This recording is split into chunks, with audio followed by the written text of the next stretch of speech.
বগুড়ার আলতাফুন্নেসা খেলার মাঠের জনসভায় এই মুহূর্তে বক্তব্য রাখছেন প্রধানমন্ত্রী তারেক রহমান।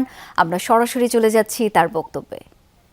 দায়িত্ব দেয় দেশের মানুষ, তাহলে আমরা কিভাবে দেশ পরিচালনা করব। আজকে এই বগুড়ার গাবতলীতে আমরা ফ্যামিলি কার্ড বিতরণ করে এসেছি। দেশের মানুষের সামনে প্রতিশ্রুতি দিয়েছিলাম যে বিএনপি যদি সরকার গঠন করতে সক্ষম হয় আল্লাহর রহমতে, তাহলে এই দেশের মায়েদেরকে স্বাবলম্বী করার জন্য আমরা ফ্যামিলি কার্ড চালু করব।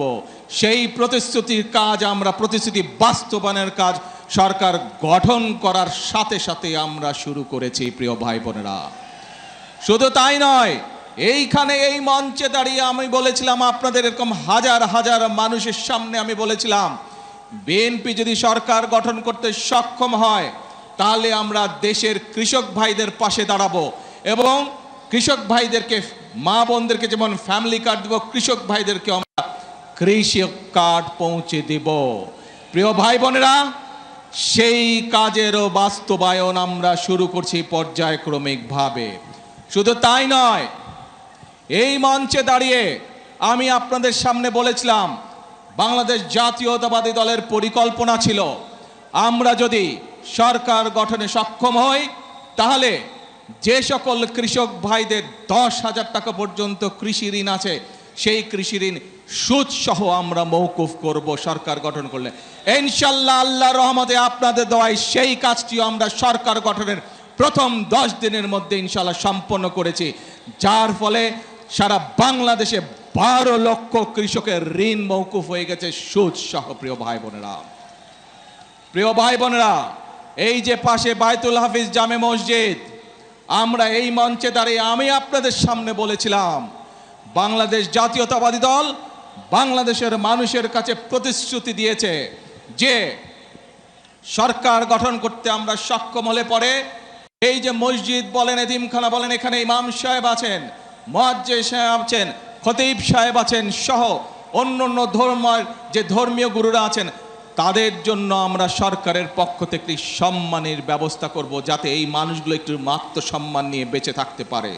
প্রিয় ভাই বোনেরা, আপনাদের দোয়ায় আল্লাহর রহমতে আমরা ইনশাআল্লাহ সেই কাজটি আলহামদুলিল্লাহ বাস্তবায়ন করতে সক্ষম হয়েছি।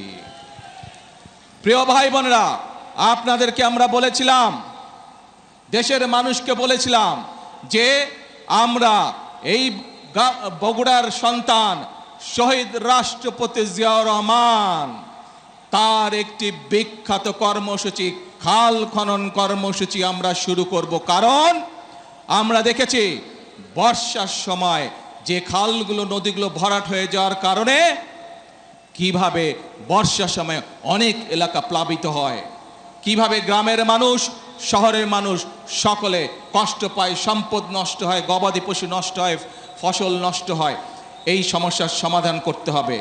আমরা দেখেছি কিভাবে গ্রামের বিভিন্ন জায়গায়, এমনকি বর্ষার সময় অনেক জায়গায় খরা চলে, মানুষ পানি পায় না, কারণ খালগুলো সব ভরাট বা বন্ধ হয়ে গিয়েছিল, নদীগুলো ভরাট হয়ে গেছিল। আমরা সেজন্য বলেছিলাম ইনশাল্লাহ আগামী 5 বছর আমরা 20,000 কিলোমিটার খাল খনন করব। আপনাদের কাছে যে প্রতিশ্রুতি দিয়েছিলাম, সেই খাল কাটার প্রতিশ্রুতির কাজও আমরা বাস্তবায়ন করেছি, সেই কাজও আমরা শুরু করেছি। প্রিয় ভাই বোনেরা, বিএনপি আপনাদেরকে যে কথা দিয়েছিল, পর্যায়ক্রমিকভাবে আমরা প্রত্যেকটি কাজ শুরু করেছি। যে কটি পরিকল্পনার কথা, যে কটি কাজের কথা আপনাদের সামনে তুলে ধরলাম, যে কাজগুলো আমরা শুরু করেছি, এই প্রত্যেকটি কাজের সাথে এই দেশের খেটে খাওয়া মানুষের সম্পর্ক। এই কাজগুলো যাতে আমরা বাস্তবায়ন করতে পারি, তাহলে এই দেশের খেটে খাওয়া মানুষ উপকৃত হবে। তাই কি মনে করেন আপনারা? ফ্যামিলি কার্ড, কৃষক কার্ড, ইমাম মুয়াজ্জিন সাহেবদের সম্মানী সহ খাল খনন কর্মসূচি, বৃক্ষরোপণ, এই কাজগুলো যদি আমরা করতে পারি, তাহলে কি বাংলাদেশের সাধারণ মানুষ, খেটে খাওয়া মানুষ উপকৃত হবে না? শুধু তাই নয়, প্রিয় ভাই বোনেরা, আরেকটি কথা আপনাদেরকে বলতে চাই।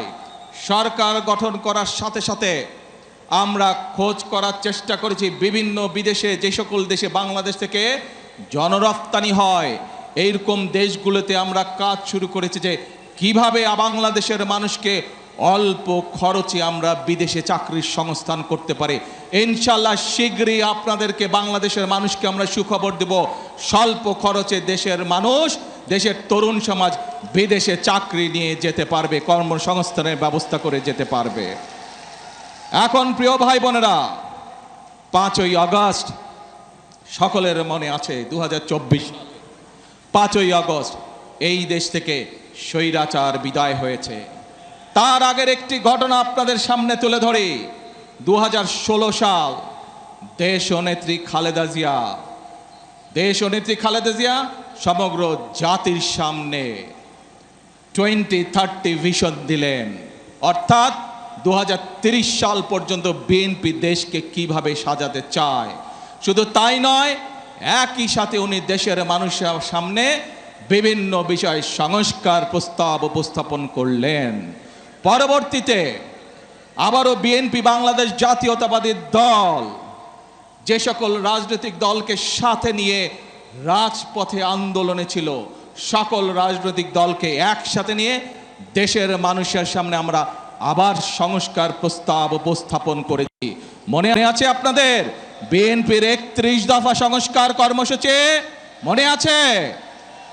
এই কর্মসূচি আমরা প্রস্তাব আমরা দেশের মানুষের সামনে উপস্থাপন করেছি।